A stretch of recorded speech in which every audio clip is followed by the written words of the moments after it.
In December 1931, Winston Churchill published an article in The Strand magazine called 50 Years Hence. In it, he made a couple of predictions about the future, one of which was the following. We shall escape the absurdity of growing a whole chicken in order to eat the breast or wing by growing these parts separately under a suitable medium. That's my Churchill impression. With this statement, Churchill acknowledged the inefficiency of meat production, which 80 years hence is becoming an even bigger problem. To produce 1 kilogram of beef, it takes 6.5 kilos of crops, 15,000 liters of water, and 550 days of time. Actually, to scale it's a bit more like this. 330 square meters of land emits over 16 kilos of CO2 and half a kilo of methane, which is a greenhouse gas so bad that it is equivalent to another 10 kilos of CO2. And that's just for 1 kilo of beef. We live in the age of factory farming and produce hundreds of billions of kilos of beef every year. Same goes for pork and chicken and every other animal you can buy in lunch-sized pieces in a restaurant or market. In a nutshell, no matter how much of a meat lover you are, you have to accept that there is a range of problems here. Resource scarcity, environmental destruction, animal suffering, bacterial resistance due to the massive overuse of antibiotics, and human health, since animal fats, as has been largely proven, are responsible for a variety of diseases. I'm not telling you this to point fingers. It's easy to complain about a problem. Offering a good solution is the hard part. What would a good solution be? Easy, we could simply all become vegetarians, right?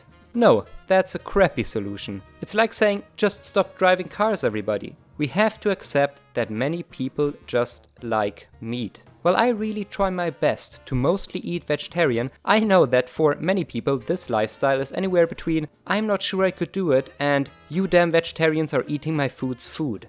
Changing people is hard. And never mind Western meat lovers. Go to China and try to order vegetarian in a restaurant. Good luck. In many increasingly wealthy societies, meat is a luxury that the new middle class doesn't want to do without. That's the reason why, in fact, global meat consumption is on the rise, which makes all of these problems worse. How do we solve this? Welcome to the future. Over here, all meat doesn't come from animals, it comes from plants. I know what you're thinking, then it's not meat. Bear with me, there are actually two ways to do this. One is with meat analogs or substitutes, the other one is cultured or synthetic meat. Meat analogs are plant-based meat imitations. Usually soy protein isolates or soy flour and gluten are used as the foundation of a dough, which is then transformed by extrusion or fiber spinning into something that closely resembles meat. This art of meat imitation has been perfected by the veggie industry. Meat Impossible Foods, a Californian company that produces the Impossible Burger, made with a delicious, solely plant-based meat analog. Now, maybe Jeremy Clarkson isn't the biggest meat connoisseur out there and you are not convinced. Good news, we're also working on cultured meat. Cultured meat is actual meat, only that instead of growing it along with hair, bones and skin, as is the traditional way, we are growing it separately in a controlled lab environment, as good old Winston imagined.